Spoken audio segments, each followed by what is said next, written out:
اللہ اکبر اللہ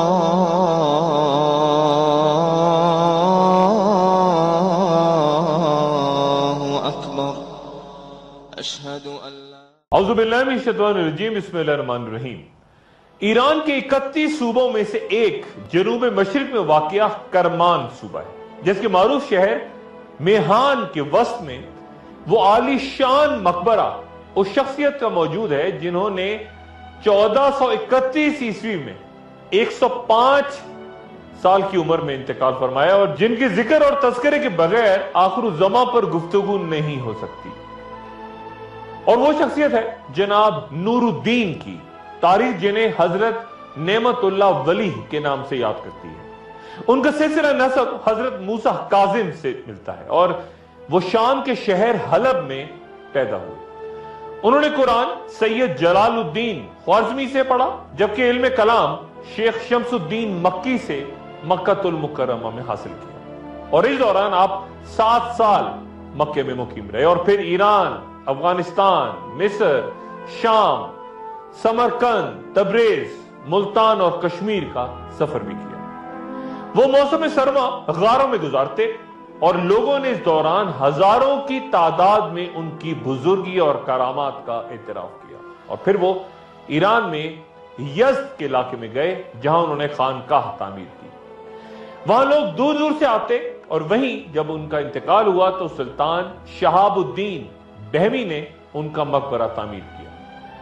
شاہ نعمت اللہ ولی غالباً اللہ کے ان برگزیدہ بندوں میں سے تھے جن کے بارے میں رسول اللہ صلی اللہ علیہ وآلہ وسلم کا ارشاد کہ میری امت کے بعض علماء بنی اسرائیل کے پیغمبروں کی طرح ہوں گے۔ صوفیہ کے نزدیک یہ گروہ اولیاء مراد کہلاتا ہے کہ اللہ تعالیٰ جب چاہے اپنی خصوصی عنایت سے ولی، ابدال، قطب اور غوث جیسے اعلیٰ و عرفہ مراتب پر انہیں فائز کر دیتا ہے۔ حضرت نعمت اللہ ولی آج سے تقریباً 855 سال پہلے گزرے ہیں، اور ان کے ہزاروں فارسی اشعار پر مشتمل دیوان کے علاوہ ایک قصیدہ بہت مشہور ہے جس میں انہوں نے آنے والے دور کی پیشگوئیاں فارسی اشعار کی صورت کی ہیں، جو کہ حیران کن حد تک حرف بحرف کچھ اس طرح درست نظر آتی ہیں کہ انہوں نے 100 سے 700 سال بعد آنے والے بر صغیر کے بادشاہوں کے نام تک ترتیب کے ساتھ بیان کر دیے، جب کہ تب وہ پیدا بھی نہیں ہوئے تھے وہ بادشاہ۔ مثلا مغل بادشاہ تیمور کا تذکرہ ان کے اشعار میں بادشاہ کی پیدائش سے 200 سال پہلے کا ہے۔ اسی طرح لودھی خاندان کے حکمرانوں سکندر لودھی اور ابراہیم لودھی کا ذکر ان کے ہاں ملتا ہے، اور پھر مغلیہ خاندان کے بابر، ہمایوں، شیر شاہ سوری جو درمیان میں آئے، اکبر، جہانگیر، شاہجہاں، سب کے قصے ناموں کے ساتھ بیان کرتے نعمت اللہ شاہ ولی پھر انگریزوں کی آمد کا احوال بھی بیان کرتے ہیں۔ صرف ہندوستان کے ہی نہیں بلکہ وہ حجابات کے تمام پردے اٹھاتے ہیں جو آخر الزماں تک پیش آنے والے کم و بیش تمام واقعات اور حوادث کو اپنے قصیدوں میں پھر وہ بیان کرتے نظر آتے ہیں۔ کئی قصیدوں میں وہ پیدا شد کی ردلیف استعمال کرتے ہیں، یعنی پیدا ہوگا یہ کہہ کے بات کرتے ہیں، اور بعض مقام پہ ردلیف میں بینم یعنی میں دیکھ رہا ہوں کی صورت استعمال ہوتی ہے۔ جو پیشگوئیاں حیران کن حد تک درست ثابت ہوئیں ان میں سے کچھ ذرا ملاحظہ فرمائیے۔ ظہیر الدین بابر کے اقتدار میں آنے سے 350 سال پہلے یعنی 1174 عیسوی میں نعمت اللہ ولی فرماتے ہیں کہ اس کے بعد ملک کابل کا بادشاہ بابر دہلی میں ہندوستان کا وارث ہوگا۔ ایک اور شعر یوں ہے کہ ہمایوں بادشاہ کو حادثہ پیش آئے گا، اور پھر شیر شاہ سوری ایک شخص دنیا میں ظاہر ہوگا۔ تاریخ ہند اس پیشگوئی کو مکمل طور پہ درست ثابت کرتی ہے کہ شیر شاہ سوری سے شکست کھا کے ہمایوں نے نظام سکہ کے ذریعے دریائے گنگا پار کر کے اپنی جان بچائی، اور جب شیر شاہ سوری چل بسا تو ہمایوں نے شاہ ایران کی مدد سے 1555 عیسوی میں دوبارہ ہندوستان پہ قبضہ کیا، اور 1530 سے لے کے 1556 تک وہاں پہ حکومت کی۔ یہ دلچسپ بات ہے کہ نعمت اللہ شاہ ولی نے تمام مغل بادشاہوں کا نام لے کر ان کے بارے میں پیش گوئی کی. مثلا اس طرح کا ایک شعر ملاحظہ فرمائیے جہانگیر کے بارے میں، جس میں وہ کہتے ہیں کہ جب وہ دارالبقا کی طرف سفر کرے گا تو اس کا بیٹا شاہ جہاں پیدا ہوگا. قابل توجہ بات یہ ہے کہ نعمت اللہ ولی نے تمام مغل حکمرانوں کا نام لے کے ذکر کیا سوائے ایک کے، یعنی اورنگزیب کے. ہو سکتا ہے کہ یہ ذکر آج کہیں قصیدوں میں موجود نہ ہو، کہیں دستیاب نہ ہو، لکھا گیا ہو، یا پھر یہ بھی کہ اورنگزیب نے نہ صرف تخت نشینی کی صدیوں پرانی روایات سے انحراف کیا اور اپنے باپ شاہ جہاں کو گوالیار کے قلعے میں قید کروا دیا، بلکہ تخت کے اصل وارث یعنی اپنے بڑے بھائی دارا شکو کو شکست دینے کے بعد ہاتھی کے پیچھے باندھ کر گھسیٹتے ہوئے ہزاروں مرد و عورتوں کے سامنے بے رحمی سے قتل کروا دیا تھا. اورنگزیب کے بعد خاندان مغلیہ کا زوال ہے اور اس کا بھی ذکر کرتے ہیں حضرت. اور پھر دہلی کے اجڑنے سے 600 سال پہلے نعمت اللہ شاہ ولی دہلی کے نادر شاہ کے ہاتھ اجڑنے کا ذکر فرماتے ہیں. نادر شاہ نے 1739 میں ہندوستان پہ حملہ کر کے 2 ماہ تک دہلی کو اس طرح برباد کیا کہ ایک بار تو غصے میں آ کے اس کے سپاہیوں نے صرف 12 گھنٹے میں 1.5 لاکھ انسانوں کو دہلی میں قتل کر دیا. نعمت اللہ ولی بابر کے دور میں سکھوں کے بانی پیشوا یعنی گرو نانک کا ذکر بھی کرتے ہیں. یعنی اس کا نام نانک ہوگا، بہت سے لوگ اس کی طرف رجوع کریں گے اور اس فقیر کا بازار گرم اور بہت چرچا ہوگا. پھر وہ یہ بھی کہتے ہیں کہ جنگ جین یعنی جرمنوں کی جنگ میں آسمان عیسائیوں کو مبتلا کر دے گا اور یہ ان کے لیے تباہی اور بربادی کا نشان ہوگا.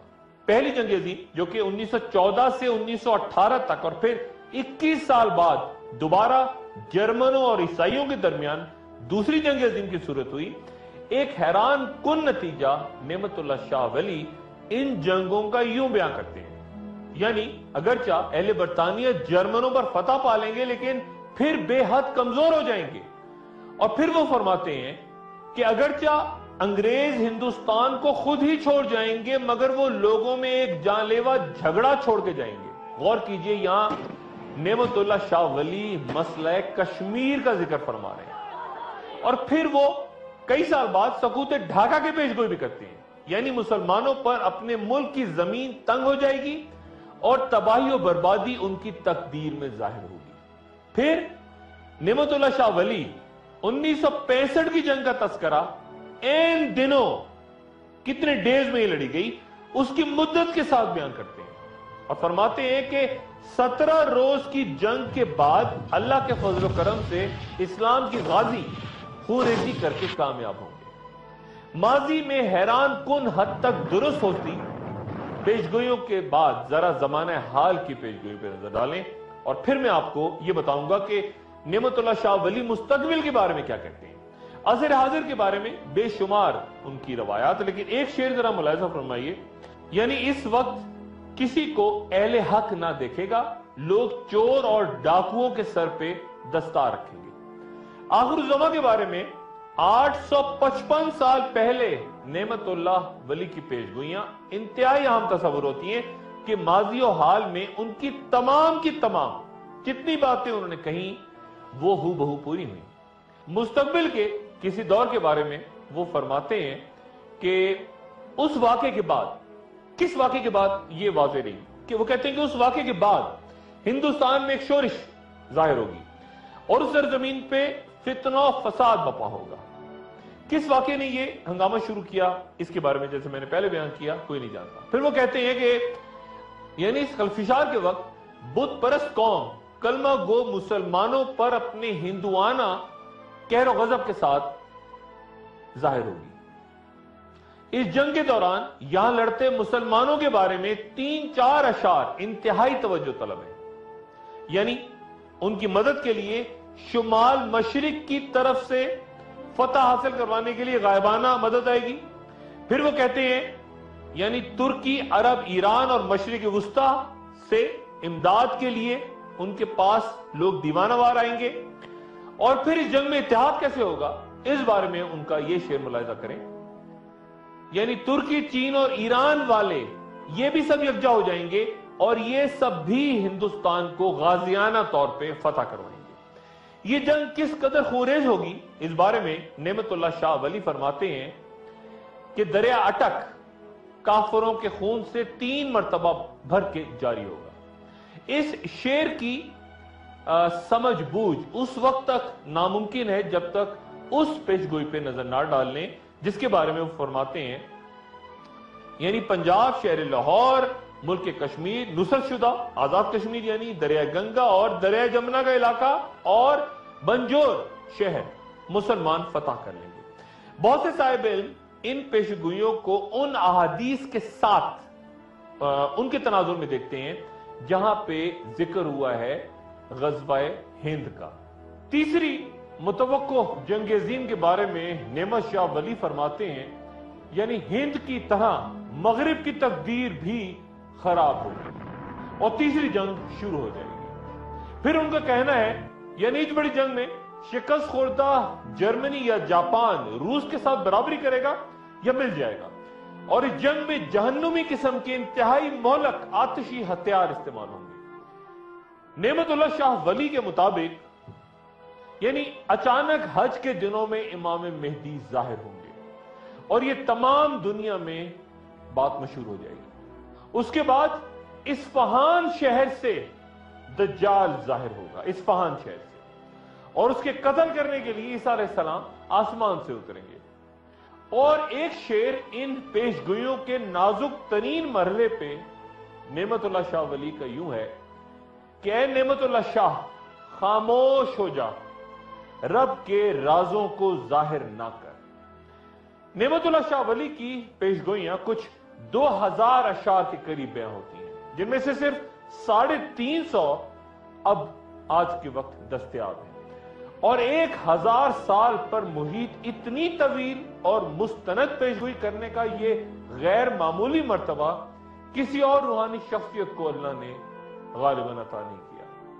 یعنی نعمت اللہ ایک کونے میں بیٹھا ہوا ہے اور میں سب کچھ دیکھ رہا ہوں۔ ایک وقفہ اور وقفے کے بعد آخر الزماں کی علامات کبریٰ اور بڑی جنگوں کے حوالے سے گفتگو کا سلسلہ جاری رہے گا۔